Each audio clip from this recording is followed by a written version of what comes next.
Assalamualaikum warahmatullahi wabarakatuh.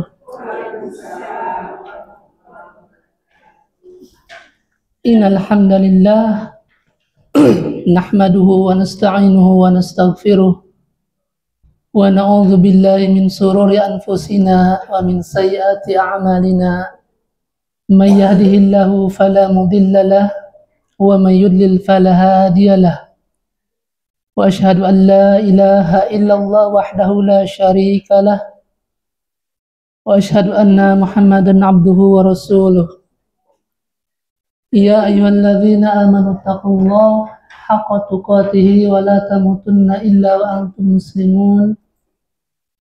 Ya ayyuhan nasu taqu rabbakumul ladzi khalaqakum min nafsin wahidah wa khalaqa minha zawjaha wa batha minhuma rijalan katsiran wa nisaa wattaqullaha alladzi tasaaluna bihi wal arham innallaha kana 'alaikum raqiba. Ya ayyuhalladzina amanu taqullaha wa qulu qawlan sadida yuslih lakum a'malakum wa yaghfir lakum dhunubakum wa may yuti'illaha wa rasulahu faqad faza fawzan 'azima. Amma ba'd, fa inna khairal hadithi kitabullah wa khairal hadyi hadyu Muhammadin sallallahu alaihi wasallam wa syarrul umuri muhdatsatuha fa inna kulla muhdatsatin bid'ah wa kulla bid'atin dhalalah wa kulla dhalalatin finnar. Ibu-ibu jamaah Masjid Jami Al-Azhar Cempaka Putih yang kami hormati dan kami cintai karena Allah, alhamdulillah kita panjatkan puji dan syukur kehadirat Allah Subhanahu wa taala yang telah memberikan kepada kita semua nikmat yang begitu banyak, salah satunya nikmat sehat, sehingga kita bisa berkumpul di tempat yang mulia ini untuk sama-sama menuntut ilmu agama. Semoga kumpulnya kita di tempat ini jadi wasilah kelak kita dikumpulkan bersama keluarga kita di surga Allah Subhanahu wa taala. Salawat beserta salam semoga terlimpah curahkan untuk Nabi tercinta Nabi Muhammad sallallahu alaihi wasallam, untuk keluarganya, sahabat-sahabatnya dan seluruh pengikutnya. Ibu-ibu yang kami hormati, tema kajian kita pagi hari ini insya Allah kita akan membahas pamali atau tatayur ya. Jadi judul kajian kita pamali menurut pandangan Islam. Pamali menurut pandangan Islam. Karena kita sebagai orang Islam tentu ketika ingin menimbang sesuatu, ketika ingin menghukumi sesuatu, harus sesuai dengan hukum-hukum yang diajarkan oleh Islam yang berdasarkan Al-Quran dan Sunnah ya. Termasuk keyakinan pamali ini nanti kita akan pelajari. Apakah sesuai dengan Al-Quran dan Sunnah atau justru sebaliknya? Pamali atau tatayur ini bertentangan dengan Quran dan Sunnah. Karena kalau kita perhatikan keyakinan pamali atau tatayur ini masih banyak diyakini di beberapa tempat, khususnya di kampung-kampung. Kalau di sini mungkin tidak ya, tidak jauh beda berarti, tidak jauh beda ya. Jadi berarti sama ya. Anak kira keyakinan pamali ini hanya ada di tingkat desa atau kabupaten. Rupanya sudah masuk ibu kota juga ya. Semoga tidak menjadi go internasional ya keyakinan pamali ini. Subhanallah. Taib, jadi ibu-ibu yang dimuliakan oleh Allah, pamali itu atau tatayur itu artinya menganggap sial gara-gara sesuatu. Menganggap sial gara-gara sesuatu, baik itu gara-gara benda, gara-gara bulan, gara-gara binatang, gara-gara angka, gara-gara hari, atau gara-gara orang. Itu namanya pamali atau tatayur. Kita akan sebutkan dulu, ini berdasarkan riset dan pengakuan dari beberapa orang yang mengaku adanya keyakinan pamali. Contoh pamali yang menyandarkan kepada benda, seperti seseorang mengatakan, jangan duduk di depan pintu, pamali, nanti jodohnya akan sulit, katanya. Ya, ada kan? Ya. Sama berarti, masuk. Berarti dia menganggap sulitnya jodoh itu gara-gara duduk di depan pintu, gara-gara benda. Jadi dia menyandarkan kepada benda. Atau contoh yang lain, gara-gara bulan. Sebagian orang mengatakan jangan nikah di bulan Safar. Nah, ini bulan Safar kan? Pamali katanya. Nanti pernikahannya tidak akan langgeng, banyak pertengkaran dan lain sebagainya. Nanti kita akan kupas tuntas. Ini hanya contoh saja. Jadi contoh menganggap pamali gara-gara bulan berarti ya. Dia menganggap jangan nikah di bulan Safar, pamali. Nanti pernikahannya tidak akan bahagia. Atau contoh pamali gara-gara atau tatayur ya, gara-gara hewan. Seperti orang menganggap kalau sudah menabrak kucing akan ditimpa kesialan. Subhanallah, ibu-ibu tahu semua rupanya, Mas. Anak kira ini cuma di kampung saja, ternyata sudah mencapai ibu kota juga. Masya. Ini nyata ternyata, ketika orang sudah menabrak kucing, dia ketakutan.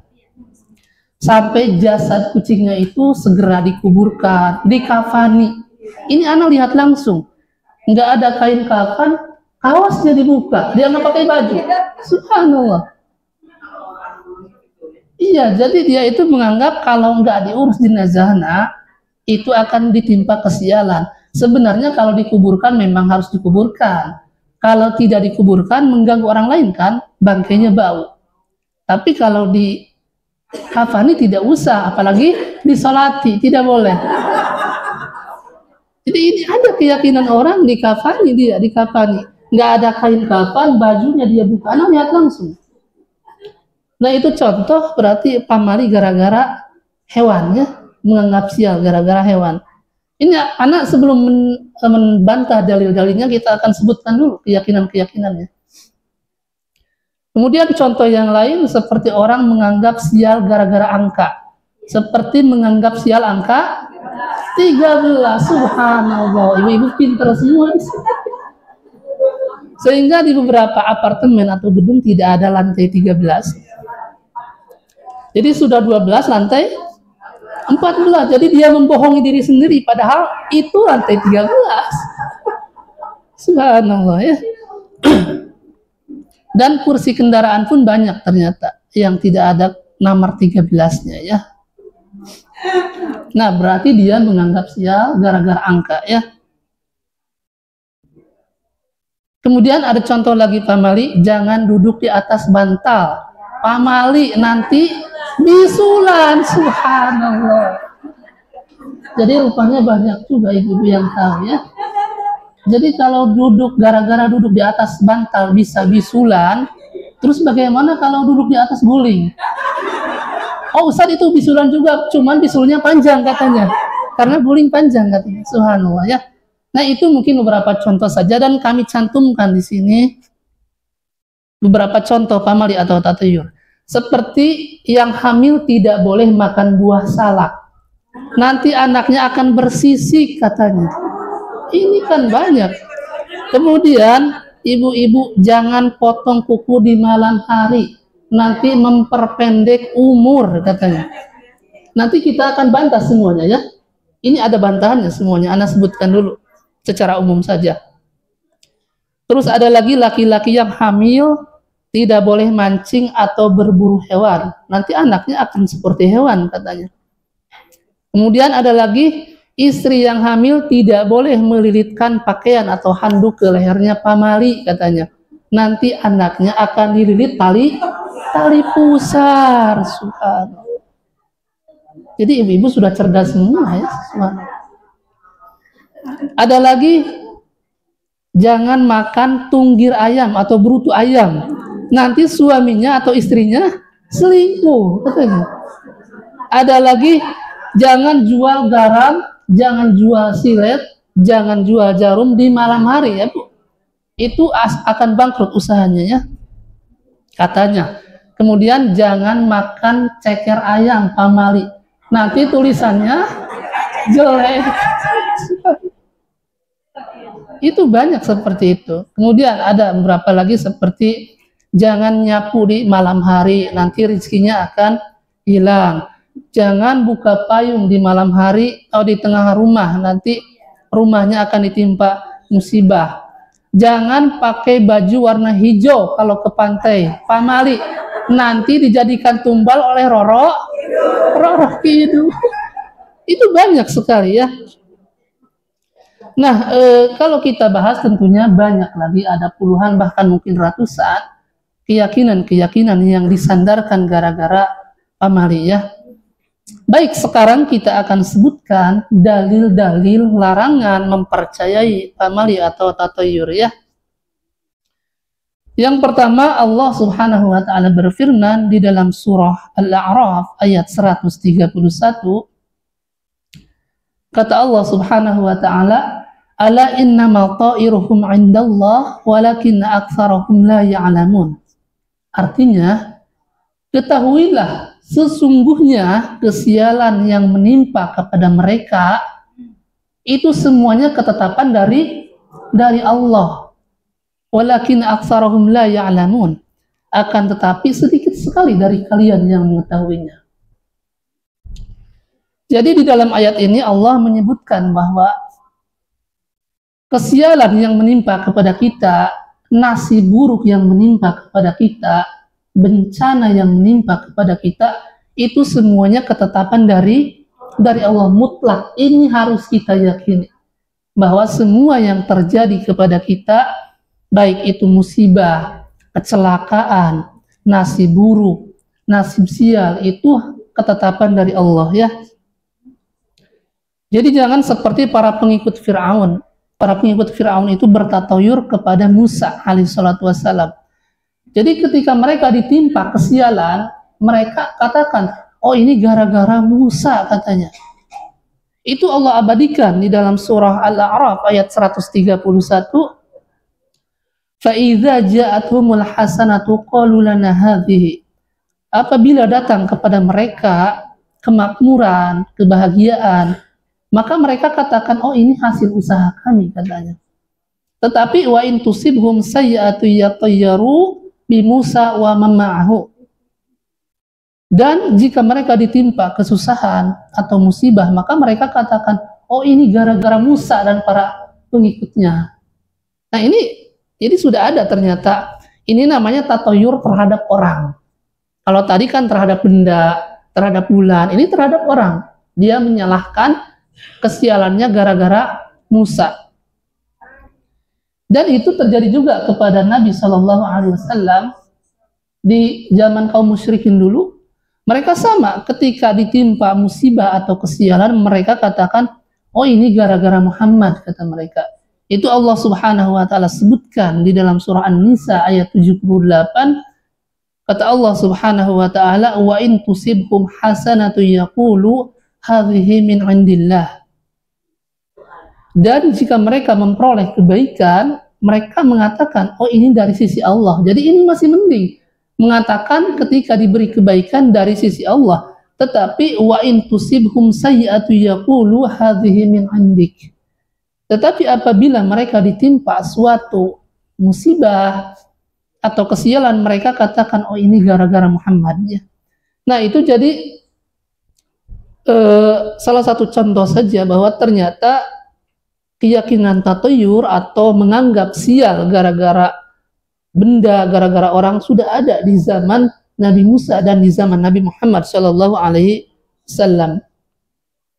Jadi kalau di zaman sekarang masih ada yang mempunyai keyakinan bahwa kesialan ini gara-gara orang, itu mengikuti jejaknya para pengikut Fir'aun dan orang-orang musyrik di zaman Nabi Shallallahu Alaihi Wasallam. Nah, oleh sebab itu kita sebagai umat Islam, maka wajib bagi kita ketika kita ditimpa musibah, kesialan, ini merupakan ketetapan dari Allah. Karena Allah berfirman, ala innama ta'iruhum 'indallah walakin aktsaruhum la ya'lamun. Sesungguhnya kesialan yang menimpa kepada kalian itu merupakan ketetapan dari Allah, ya. Baik, itu dalil yang pertama. Sekarang kita masuk ke dalil yang kedua yang menyebutkan tidak adanya pamali. Diterangkan di dalam hadis yang diriwayatkan oleh Imam Bukhari dan Imam Muslim yang bersumber dari sahabat Abu Hurairah radhiyallahu anhu, kata Nabi sallallahu alaihi wasallam, la adwa wala tiyarah wala hamah wala safar. Yang pertama kata Nabi, la adwa, tidak ada penyakit menular. Yang kedua, wala tiyarah, tidak ada pamali-pamalian atau tidak ada tatayur. Yang ketiga, wala hamah, tidak ada kesialan gara-gara burung. Nanti kita akan kupas semua. Yang keempat, wala safar, tidak ada keburukan di bulan Safar, ya. Yang pertama kata Nabi, la adwa, tidak ada penyakit menular. Yang dimaksud tidak ada penyakit menular bukan secara hakikatnya tidak ada penyakit menular, tetapi maksud Nabi ketika seseorang ditimpa penyakit, maka hakikatnya sudah ketetapan dari Allah. Jadi kalau dia mengatakan saya sakit gara-gara ditularkan si fulan, itu sama dengan pamali tadi, yakni menyandarkan sakitnya gara-gara orang, gara-gara ditularkan. Makanya kata Nabi, la adwa, tidak ada penyakit menular. Maksudnya dia terkena penyakit bukan gara-gara ditularkan, tapi hakikatnya sudah ketetapan Allah. Paham tidak? Sedikit yang paham. Kita tambah lagi penjelasannya. Jadi Nabi juga meyakini bahwa penyakit menular itu ada. Ada, ya. Seperti Nabi bersabda, jangan campur baurkan antara yang sakit dengan yang sehat. Karena khawatirnya apa? Menular, ya. Berarti Nabi juga meyakini ada penyakit menular. Kemudian di dalam hadis yang lain Nabi juga bersabda yang diriwayatkan Imam Al-Bukhari dan Imam Muslim, idza sami'tum bihi aradin fala taqdamu alaihi. Apabila kamu mendengar ada wabah di suatu kampung atau tempat, maka kalian jangan pergi ke tempat tersebut. Khawatirnya apa? Menular. Berarti Nabi juga meyakini ada penyakit menular. Kemudian kata Nabi, wa idza waqa'a bi'radin wa antum biha fala takhruju firaran minhu.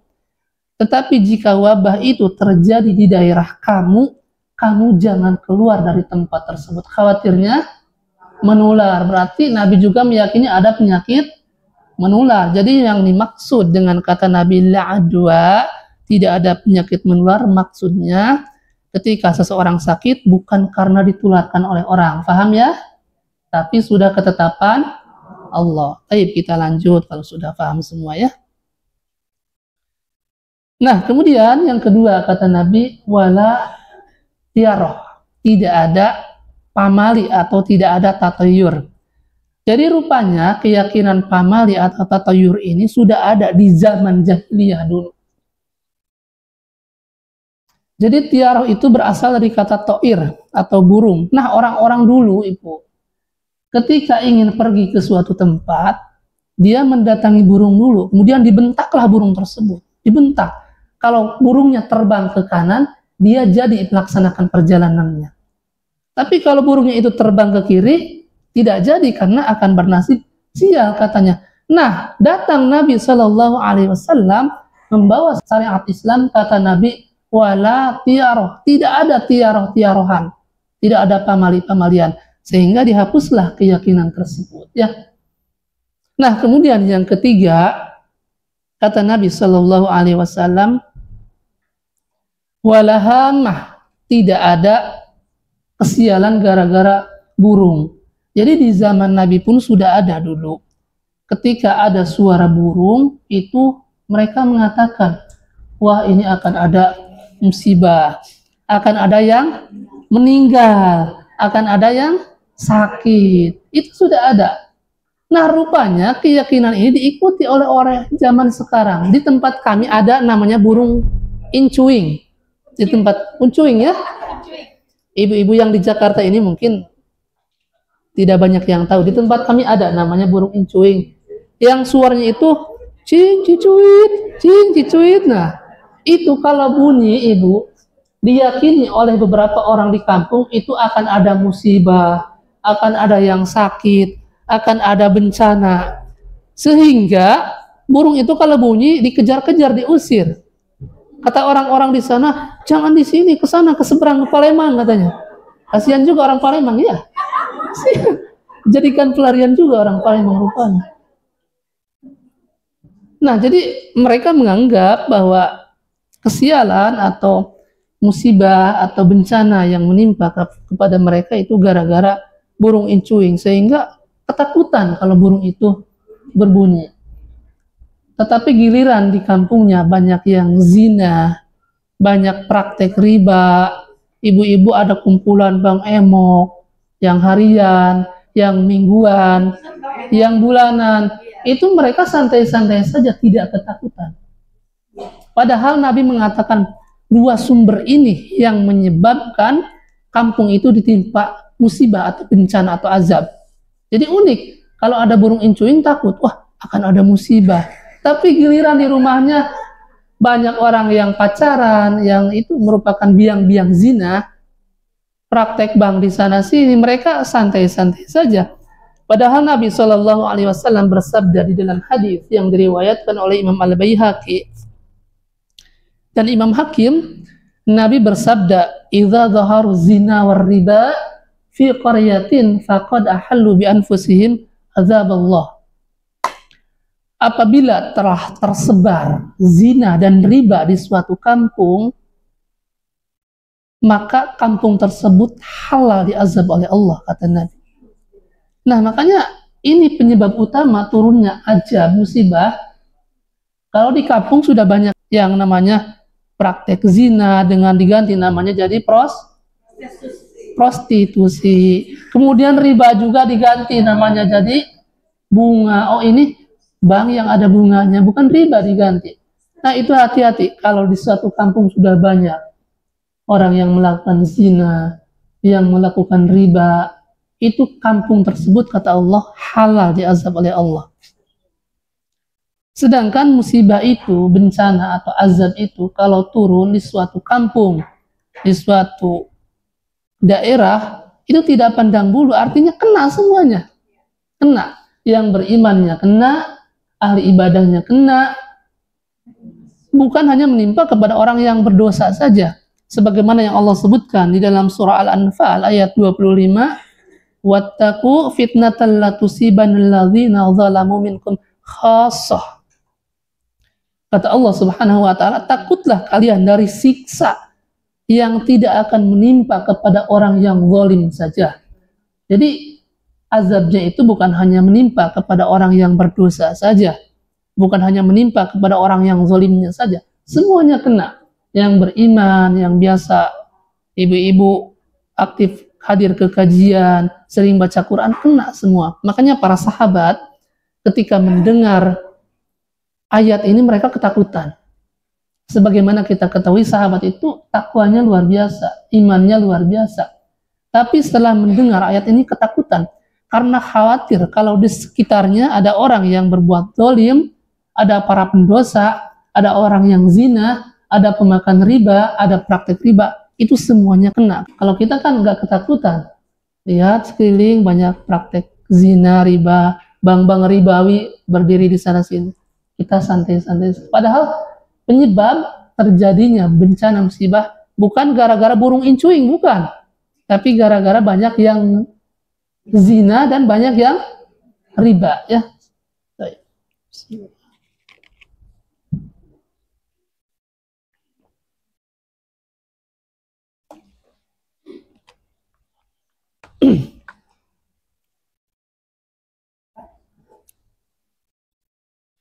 Nah, jadi ibu-ibu,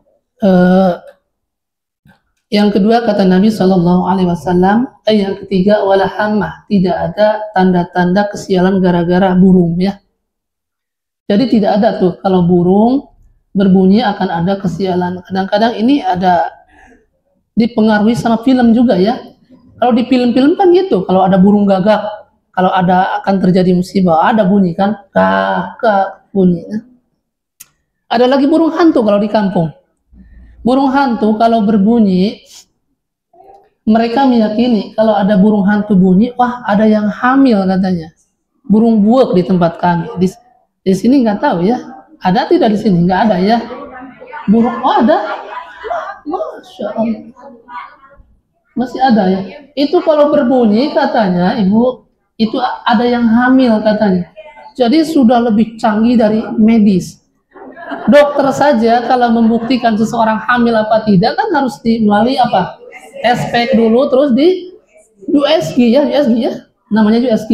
Di USG kelihatan janinnya seperti apa. Ini hanya mendengar suara burung hantu saja. Oh hamil, ya ada yang hamil. Begitulah keyakinan sebagian masyarakat ya. Makanya Allah ingatkan masalah kehamilan itu, kata Allah di dalam surah Luqman ayat terakhir, Innallaha indahu ilmu sa'ah wa yunazzilul ghais wa ya'lamu ma fil arham wa ma tadri nafsum madza taksibu ghadan. Nah, salah satunya yang Allah sebutkan wa ya'lamu ma fil arham, dan hanya Allah yang mengetahui rahim atau kehamilan. Jadi kehamilan itu hukum asalnya rahasia Allah. Tetapi kalau medis ingin meneliti boleh. Itu namanya ilmu empiris. Berdasarkan penelitian ilmiah kan, ada kamera sehingga kita bisa melihat oh ini ada janinnya. Tapi kalau yang seperti tadi gara-gara burung hantu bunyi itu khurafat namanya. Atau orang dicek urat-urat tangannya, hamil tidak? Oh ini hamil, 3 garisnya katanya. Itu khurafat ya. Baik. Nah jadi yang ketiga kata Nabi Shallallahu Alaihi Wasallam, wala hamah, tidak ada kesialan gara-gara burung ya. Ini kan kalau ini dibiarkan, ini akan semakin banyak keyakinan-keyakinan gara-gara burung. Seperti di film-film kan ada burung gagak, itu pertanda kan musibah.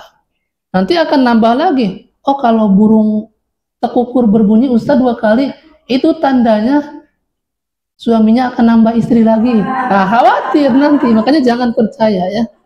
Jangan. Bahaya itu, ibu-ibu sudah panik kalau mendengar. Kita nggak bakalan bahas. Baik. Nah, sekarang kita akan bahas yang keempat. Tadi kan yang pertama adalah adwa, kata Nabi. Yang kedua wala tiarah, tidak ada pamali. Yang ketiga wala hamah, tidak ada kesialan gara-gara burung. Yang keempat wala sofar, tidak ada kesialan di bulan Sofar. Jadi di zaman jahiliyah pun ternyata sudah ada. Ketika datang bulan Sofar, itu mereka tidak mau menikah, ada yang digeser-geser waktunya. Nah, datang Nabi Shallallahu Alaihi Wasallam, kata Nabi wala Sofar, tidak ada sofar-sofaran. Artinya bulan Sofar itu bulan sama seperti yang lain, tidak ada kesialan. Tapi yang terjadi di kampung-kampung, kalau datang bulan Sofar itu mereka tidak mau menikah. Coba ibu-ibu sekarang yang di sini, yang di Jakarta. Coba tanyakan kepada ibu-ibu yang saudaranya di kampung, ada tidak orang yang nikah di bulan Sofar? Hampir tidak ada. Karena keyakinan di kampung-kampung itu bukan keyakinan ibu-ibu yang sudah ngaji sunnah, bukan. Keyakinan orang-orang yang belum ngaji. Itu mereka menganggap bulan Sofar itu bulan sial. Sehingga kalau nikah di bulan Sofar, nanti rumah tangganya tidak akan awet, banyak bertengkar. Bukan hanya nikah, bangun rumah di bulan Sofar, pamali katanya dilarang. Karena rumahnya akan sakit-sakitan, anaknya nanti akan sakit-sakitan orangnya. Mau pindah rumah tidak boleh di bulan Sofar. Yang kebanyakan nikah di kampung itu di bulan apa? Bulan haji ya, sama bulan maulid. Jadi yang biasanya mungan di kampung-kampung kalau sudah bulan haji itu. Kasihan ya. Nah, jadi kata Nabi Shallallahu Alaihi Wasallam yang keempat wala Sofar, tidak ada kesialan di bulan Sofar ya. Makanya kalau ada orang dia mau nikah dihitung-hitung, bulannya harus bulan apa, harinya harus hari apa, itu bahaya sebenarnya ya. Contoh ada orang datang kepada orang pintar, bah saya nikah yang bagus harus apa? Oh harus bulan haji katanya. Kalau bulan Safar nggak bisa ya? Nggak bisa sama sekali, kecuali tambah mahar katanya. Kalau ada uangnya boleh. Itu kan trik-trik dukun saja ya. Berarti dia sudah menganggap bahwa baik buruknya seseorang itu ditentukan dengan bulan, dengan hari, tidak ada ya. Nabi SAW bersabda di dalam hadis yang diriwayatkan oleh Imam Muslim, kata Nabi SAW, la tasubud dahra fa innallaha huwad dahru. Janganlah kalian mencela waktu atau menganggap buruk terhadap waktu, karena waktu itu Allah yang mempunyainya. Nah, jadi keyakinan yang terjadi di bulan Safar itu, mereka tidak mau menikah, tidak mau bangun rumah, tidak mau mulai usaha, dan yang lainnya. Bahkan ngekhitan anak pun tidak ada yang di bulan Safar ya. Kemudian keyakinan yang lain lagi yang terjadi di bulan Safar itu, kata mereka, di bulan Safar itu turun 124.000 penyakit katanya. Itu ada keyakinan-keyakinan seperti itu. Makanya ada doanya, doa tolak bala di bulan Safar. Bahkan ada sholatnya, namanya sholat rogoib, sholat untuk menolak bala. Sedangkan di dalam mazhab Syafi'i sendiri, itu disebutkan sholat rogoib itu, sholat untuk menolak bala adalah bid'ah yang keji. Seperti diterangkan di dalam kitab I'anatul Talibin, amma sholatul ma'rufatu lailatul rogoibi wa nisfi sya'bana wa yauma asyura'a fa bid'atun qabihatun wa ahaditsuha mawdu'atun. Adapun salat yang masyhur yang terkenal seperti salat rogoib, ini merupakan bid'ah yang keji karena hadis-hadisnya palsu. Jadi ini sudah disebutkan di dalam kitab-kitab fikih mazhab Syafi'i sendiri bahwa salat rogoib, salat nisfu Sya'ban, salat Asyura merupakan bid'ah yang keji karena hadis-hadisnya palsu. Nah, kemudian kalau keyakinan di bulan Safar ini Allah akan menurunkan ratusan ribu penyakit, ini kan coba kita bayangkan pakai akal yang sehat. Masa sih Allah itu begitu sayangnya kepada hambanya? Kok tega Allah menurunkan penyakit 124.000 penyakit diturunkan? Itu kan kalau dipikir dengan akal sehat saja berarti seolah-olah kayak seperti zalim ya. Hati-hati kalau ada orang meyakini bahwa bulan Safar akan diturunkannya penyakit, maka Allah turunkan tuh.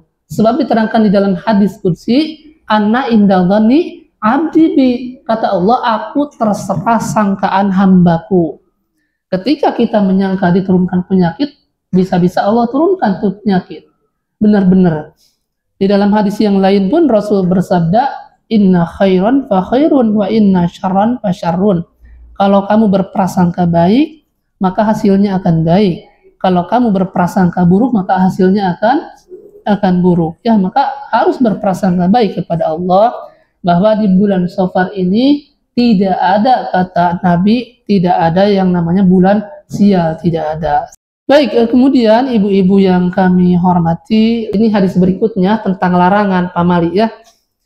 Diterangkan di dalam hadis yang diriwayatkan oleh Imam At-Tirmidzi, kata Nabi SAW, atiyaratu syirkun, atiyaratu syirkun. Pamali itu syirik, pamali itu syirik. Jadi ngeri sekali, Nabi sudah mengatakan bahwa mempercayai adanya pamali atau tatayur ini adalah kesyirikan ya. Nah, di dalam hadis yang lain Nabi SAW bersabda yang diriwayatkan oleh Imam Ahmad, man rodathu tiyaratu an hajatihi faqad asyraka. Barang siapa yang mengurungkan hajatnya atau perbuatannya gara-gara takut pamali, maka dia telah terjerumus ke dalam kesyirikan. Ngeri sekali ya. Ibu-ibu mau duduk di atas bantal, kemudian dengar-dengar dari orang, kalau duduk di atas bantal itu bisa-bisa bisulan. Ibu mengurungkan niatnya. Dengan ibu mengurungkan niat, itu telah terjerumus ke dalam kesyirikan. Hati-hati. Nanti kita akan sebutkan ada amalan yang bisa menghapus itu ya. Karena mungkin di antara kita dulu kan tidak tahu, mungkin pernah ya. Ini Nabi sendiri yang mengatakan bahwa tidak ada yang selamat dari tiaroh ini. Artinya semua orang pernah was-was. Nah, jadi kata Nabi SAW, barang siapa yang mengurungkan hajatnya atau niatnya Gara-gara takut pamali, maka dia telah terjerumus ke dalam kesyirikan, ya. Atau contoh yang lain, ibu-ibu mau nyapu di malam hari. Kata orang, tidak boleh, nanti rezekinya akan hilang, akan berkurang. Maka dia ketika mengurungkan untuk menyapu, dia telah terjerumus ke dalam kesyirikan, ya. Karena yang memberikan rezeki kepada kita siapa? Allah, ya. Allah berfirman di dalam surah Az-Zariyat ayat 58, surah Az-Zariyat ayat 58. Innallaha huwa razzaqu dzul quwwatil matin. Sesungguhnya Allah lah maha pemberi rizki, ya. Kemudian Allah juga berfirman di dalam surah Saba ayat 24, qul may yarzuqukum minas samawati wal ard qulillah. Katakanlah, siapakah yang memberikan rizki kepadamu dari langit dan dari bumi ini? Katakanlah Allah, ya. Nah, jadi hati-hati dengan keyakinan pamali ini, Bu, ya. Tapi insya Allah ibu-ibu yang sudah biasa ngaji, insya Allah selamat, ya. Ini biasanya ibu-ibu yang belum ngaji ini masih percaya dengan hal seperti ini, ya. Atau contoh yang lain, ibu-ibu mau motong kuku di malam hari. Kata orang, jangan motong kuku di malam hari, nanti akan memperpendek umur. Akhirnya ibu batalkan. Saya nggak mau, takut umurnya pendek. Akhirnya ibu urungkan, itu juga telah terjerumus ke dalam kesyirikan. Karena umur kita itu sudah ditetapkan oleh Allah sebagaimana yang Allah sebutkan di dalam surah Al-A'raf ayat 34, walikulli ummatin ajal fa idza jaa ajaluhum la yasta'khiruna sa'ah wa la yastaqdimun. Tiap-tiap umat itu mempunyai batas waktunya, artinya mempunyai ajalnya. Maka apabila datang waktu ajal tersebut, mereka tidak bisa mengundurkannya sedikit pun dan tidak bisa memajukannya sedikit pun, ya. Kemudian umur kita juga sudah ditetapkan ketika kita usia berapa? 4 bulan, ya. Sebagaimana diterangkan di dalam hadis yang diriwayatkan oleh Imam Bukhari dan Imam Muslim. Ini hadisnya agak panjang. Kata Nabi SAW, inna ahadakum yujma'u khalquhu fi batni ummihi arba'ina yawman nutfah thumma yakunu 'alaqatan misla dhalik thumma yakunu mudghatan misla dhalik thumma yursalu ilaihil malak fayanfukhu fihi ruh wa yu'maru bi arba'i kalimatin bikatbi rizqihi wa ajalihi wa amalihi wa saqiyun aw sa'idun.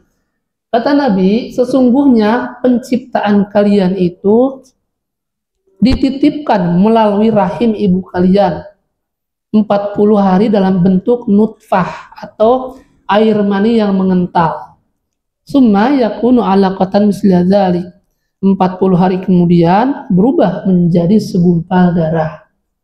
40 hari kemudian berganti menjadi segumpal daging. Kemudian Allah memerintahkan kepada malaikat untuk meniupkan ruh. Nah, kemudian diperintahkan untuk dicatat 4 perkara untuk ruh tersebut ketika usia 4 bulan.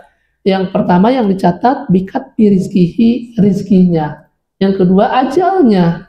Jadi tidak ada tuh ketika orang gara-gara motong kuku di malam hari ajalnya jadi berkurang. Harusnya dia katakan berkurangnya berapa? 1 hari, 1 minggu, atau 1 bulan. Kalau dikuranginnya 1 jari 1 hari, itu bahaya juga. Kita 20 hari dikuranginya. Itulah keyakinan sebagian orang. Insya Allah ibu-ibu yang sudah ngaji tentang bab-bab seperti ini akan hilanglah keyakinan seperti itu, ya. Baik, kemudian yang keempat, contohnya, ya, ibu-ibu mau ke pantai, mau memakai baju hijau.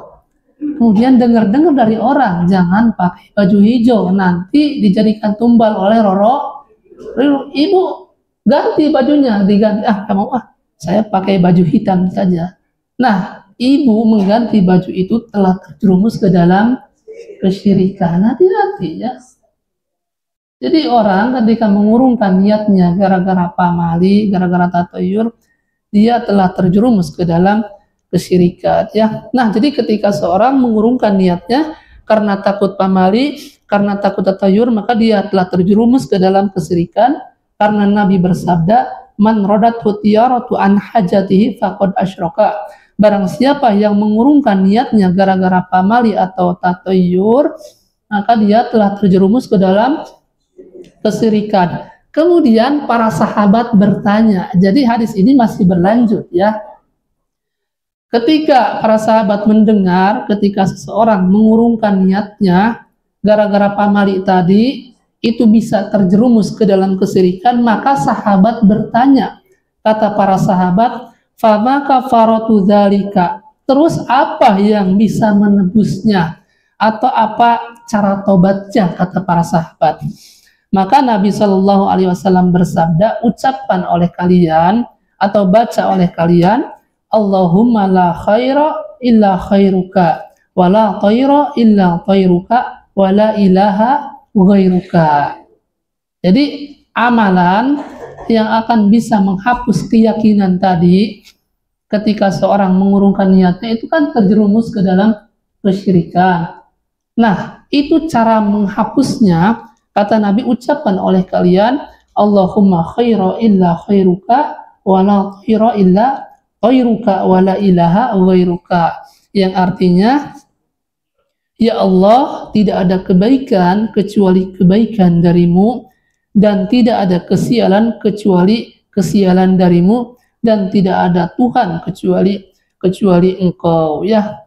Nah, jadi ibu-ibu, jamaah-jamaah kami juga di media yang biasa menyimak kajian-kajian kami, kita sebagai umat Islam setelah mendengar bahwa keyakinan pamali ini pertama bertentangan dengan Al-Quran, kemudian bertentangan juga dengan hadis, maka kita wajib meninggalkan keyakinan pamali ini, karena Nabi Shallallahu Alaihi Wasallam bersabda bahwa meyakini adanya keyakinan pamali ini merupakan kesyirikan. Sedangkan kesyirikan ini merupakan dosa yang paling besar ya. Nabi Shallallahu Alaihi Wasallam pernah berkata kepada para sahabat, ala unabbiukum bi akbaril kabair, maukah aku beritahukan kepada kalian dosa besar di atas dosa besar? Maka para sahabat menjawab, qulna bala ya Rasulullah, tentu wahai Rasulullah. Maka Rasul bersabda bahwa dosa yang paling besar al-isyraku billah, yaitu berbuat syirik kepada Allah ya. Nah, jadi kita khawatir kita sudah melaksanakan ibadah, itu kan dosa syirik itu ada 3 konsekuensi yang sangat besar. Pertama, dosa syirik itu tidak diampuni oleh Allah ya. Allah berfirman di dalam surah An-Nisa ayat 48, innallaha la yaghfiru ayyushraka bihi wa yaghfiru ma duna dzalika liman yasha. Sesungguhnya Allah tidak akan mengampuni dosa syirik, dan Allah akan mengampuni dosa selain itu. Konsekuensi yang kedua, perbuatan syirik ini Allah hapuskan seluruh amal dia.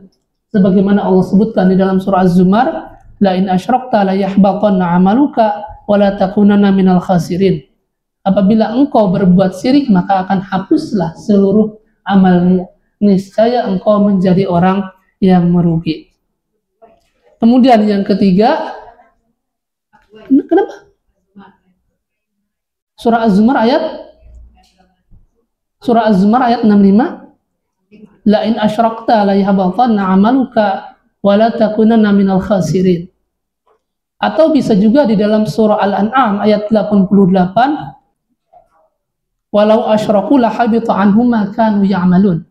Seandainya engkau berbuat syirik, maka Allah pasti akan hapus seluruh amalmu. Kemudian konsekuensi yang ketiga, dosa syirik itu, maka tempat tinggal dia adalah di neraka, dan Allah haramkan masuk surga, sebagaimana yang Allah sebutkan di dalam surah Al-Maidah ayat 72, innahu may yusyrik billahi faqad haramallahu alaihil jannah wa ma'wahun nar wa ma lidzalimina min ansar. Sesungguhnya orang yang berbuat syirik, maka pasti Allah haramkan surga kepada orang tersebut, dan tempat kembalinya itu adalah neraka ya. Nah, oleh sebab itu ketika kita sudah mendengar bahwa dosa syirik ini konsekuensinya seperti ini, maka tidak boleh lagi ya ada keyakinan-keyakinan pamali, tidak boleh. Jadi dari mulai sekarang hapus tuh keyakinan-keyakinan bahwa kalau ini jangan pamali, kalau jangan gitu pamali, kita hapus semuanya ya. Nah, mungkin ini saja yang bisa kami sampaikan ya, karena anak itu lumayan agak lelah ya. Dari kemarin berangkat jam 2. Jadi kemarin kita berangkat jam 2 sore, sampai ke Bogor jam 8. Kemudian tadi start lagi ke sini jam habis subuh. Jadi belum istirahat sebenarnya ya. Nanti harus disambung lagi jam 1 ke apa ke mana? Al Hidayah ke Grand Pramuka. Insya Allah nanti kita akan membahas apa judulnya lupa. Akhirat yang terlupakan. Jadi anak pengen istirahat dulu ya. Jadi jangan panjang-panjang. Kalau ada perkara-perkara yang ingin ditanyakan, silahkan dan besok anak harus balik lagi ke sini. Jadi habis ini anak ngisi kajian di Grand Pramuka, kemudian pulang. Kalau jadi anak juga ngisi di Bogor di kawan anak. Kemudian besok ke sini lagi pada maghrib. Ngisi membahas masalah mengupas tuntas masalah tahlilan bagian kedua. Kemarin kita udah bahas bagian pertama. Nah, mungkin ini saja yang bisa kami sampaikan. Jika ada pertanyaan-pertanyaan, silahkan sampaikan. Kita kasih waktu sampai jam 11 saja yang mau bertanya. Diupayakan pertanyaannya lewat pesan saja ya. Mau langsung boleh silakan ya. Kita kasih waktu 5 menit saja. Baik, insya Allah.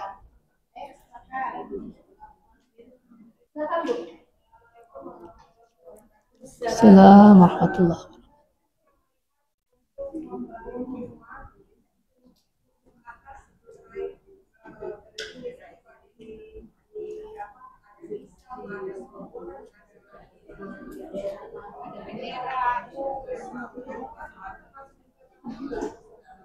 Termasuk tatayur.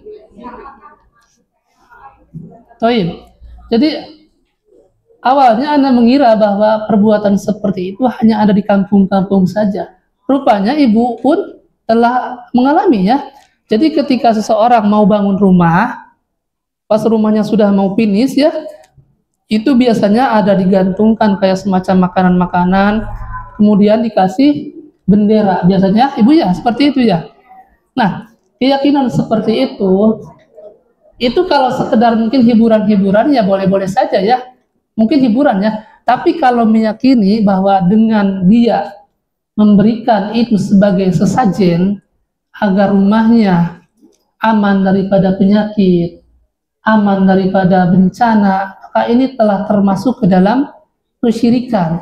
Karena tidak ada yang bisa memberikan bencana atau musibah atau penyakit kepada kita, itu semuanya merupakan ketetapan Allah. Makanya Allah berfirman, ala inna ta'iruhum indallah walakin aksarahum la ya'lamun. Ketahuilah sesungguhnya nasib buruk atau bencana baik yang menimpa rumah kalian atau diri kalian itu merupakan ketetapan dari Allah. Jadi ketika seseorang dia melakukan perbuatan demikian, ketika bangun rumah, kemudian dia gantung-gantungkan kayak jeruk ya, kayak padi kalau di kampung, pisang segala macam. Kalau keyakinannya seperti itu, artinya itu sebagai syarat rumahnya akan bagus nanti, kemudian aman dari musibah, maka ini adalah kesyirikan ya. Tapi kalau memang digantungkan untuk yang kerja ya boleh saja ya, digantungkan untuk yang kerja ngambil. Tapi kan kebanyakan tidak seperti itu ya. Baik, jadi tergantung tujuan. Kalau memang sekedar ya untuk yang kerja digantungkan, itu malah enak yang kerja tinggal ngambil. Nah, Allah a'lam.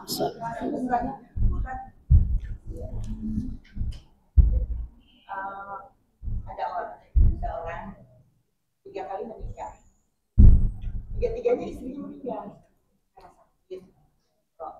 Tapi ada orang yang bilang itu kayaknya kalau dia mau nikah nanti di luar. Saya nggak paham tuh di luar dia apa. Gimana? Di luar. Kasihan. Pokoknya ada syarat-syarat tertentu. Ada orang, 3 orang meninggal. Oh, mati suri istilahnya.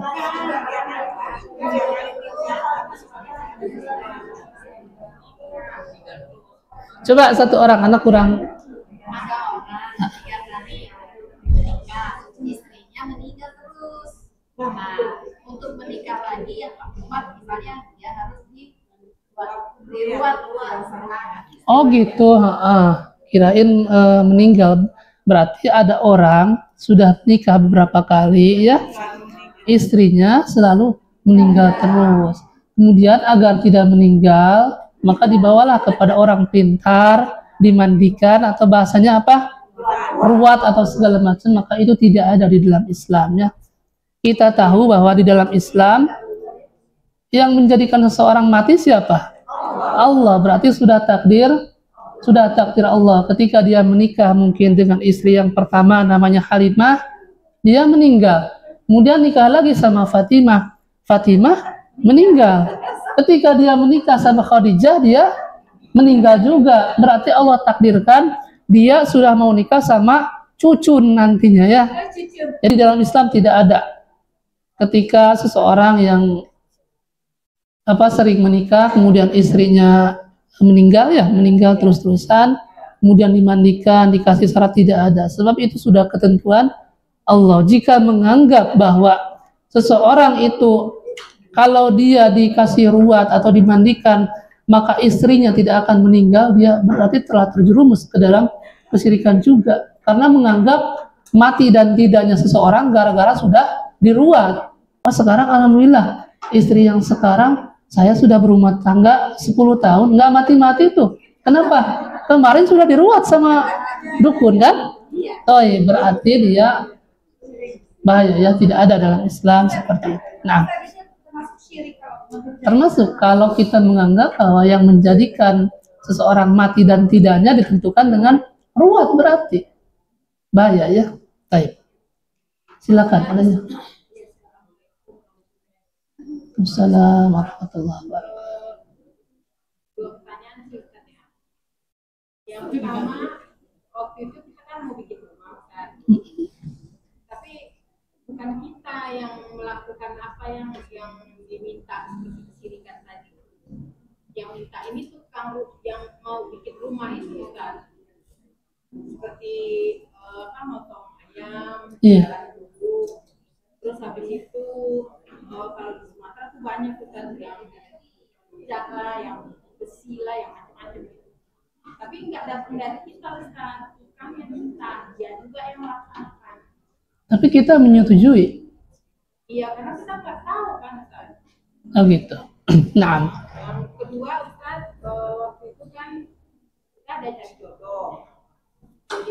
Jadi terus katanya kan adik kita nih apa namanya? Kalau di Sumatera itu namanya santong palalai.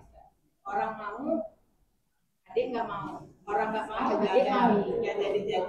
Nah, nggak jadi. Akhirnya disuruh tanya ke orang pintar kan gitu Ustaznya. Terus orang pintarnya bilang tunggu nanti 21 hari jodohnya datang. Memang datang Ustaz jodoh itu gitu. Nah itu gimana Ustaz? Berarti yang pertama tadi apa? Masalah rumah ya. Jadi ketika memang kita tidak mengetahui baik prakteknya, maka kita tidak berdosa. Jadi kita bangun rumah, kemudian tukang mempunyai inisiatif. Kalau bangun rumah harus dipotongkan ayam hitam atau segala macam. Tapi kita tidak tahu, maka insya Allah kita tidak dosa ya. Tapi kalau kita mengetahui, kemudian kita yang memberikan, yang membantu, maka kita telah membantu dosa dan maksiat dia ya. Sementara Allah berfirman, wala ta'awanu 'alal itsmi wal 'udwan. Dan janganlah kalian saling tolong menolong dalam urusan dosa dan pelanggaran. Jadi ketika kita tidak tahu yang dilakukan oleh tukang-tukang tersebut, motong ayam atau menyediakan apa misalnya, maka insya Allah tidak apa-apa bagi kita, karena itu yang dilakukan oleh tukang tersebut. Tapi kalau kita ikut andil untuk membantu, baik kita menyetujuinya atau kita yang membelikan ayamnya atau ngasih uangnya, maka khawatir kita kena. Terus yang kedua tadi, ketika orang tidak dapat jodoh ya, yang ini mau, yang itu tidak mau, berarti dia dulu sering duduk di depan pintu ya.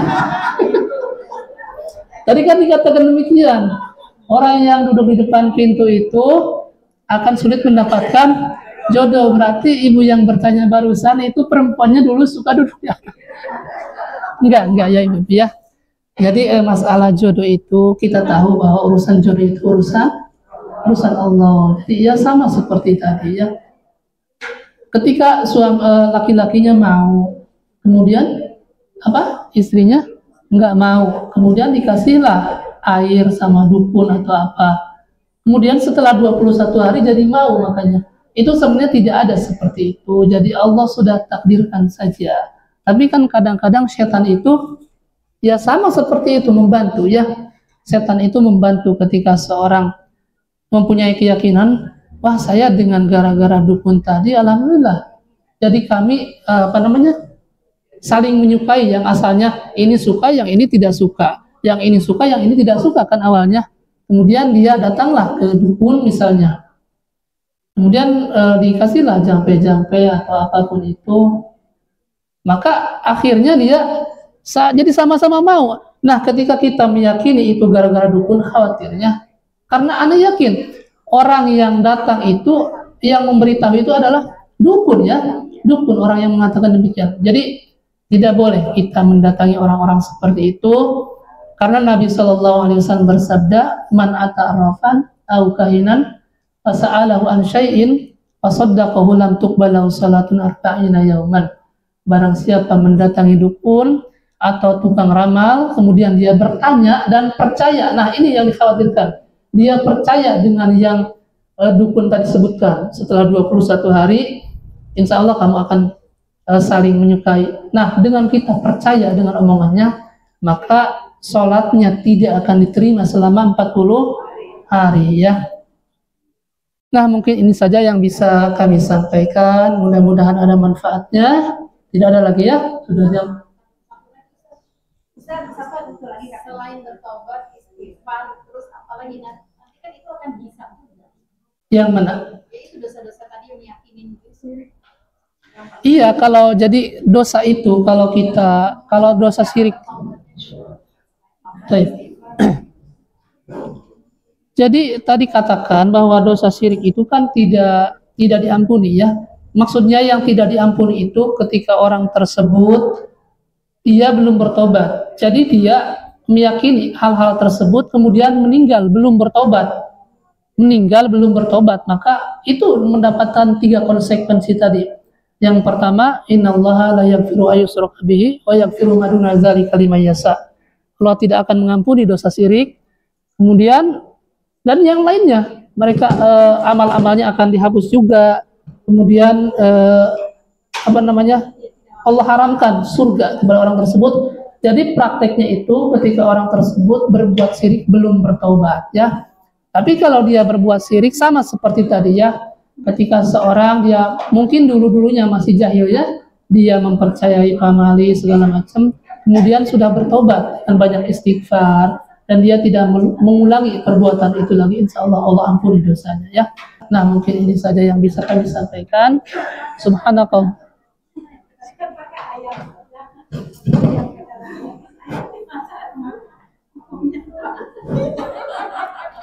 Oh, jadi masalah kalau dia diperuntukkan, Afan ini gimana ya? Kalau dia diperuntukkan untuk sajen, artinya dia menyembelih bukan untuk Allah ya, maka ayam itu haram ya. Jadi dia membuat, misalnya orang bangun rumah, kemudian motong ayam ya, tapi motong ayamnya bukan untuk Allah, agar untuk jin. Ini niatnya beda. Agar jin itu melindungi rumah tersebut, maka itu tidak boleh dimakan. Berarti dia motong ayamnya itu bukan untuk Allah ya. Makanya di dalam kasus sesajen itu ya, kalau orang ada sesajen, Kalau yang bentuknya adalah sembelihan tidak boleh dimakan. Jadi ada orang bangun rumah, Afan ya. Jadi ada orang bangun rumah, kemudian dia menyiapkan sesajen, ada ayam, ada coklat. Kalau ayamnya boleh dimakan tidak?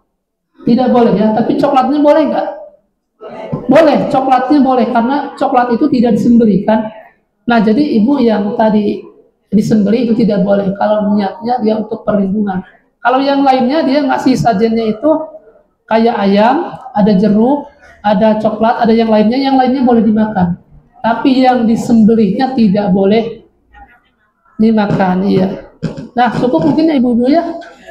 Ini juga sudah tidak mengizinkan ininya. Baik ya, ini kode mungkin ya, kata ibu kode ya. Nah, mungkin ini saja yang bisa kami sampaikan. Subhanakallahumma wa bihamdika asyhadu an la ilaha illa anta astaghfiruka wa atubu ilaik. Assalamualaikum warahmatullahi wabarakatuh.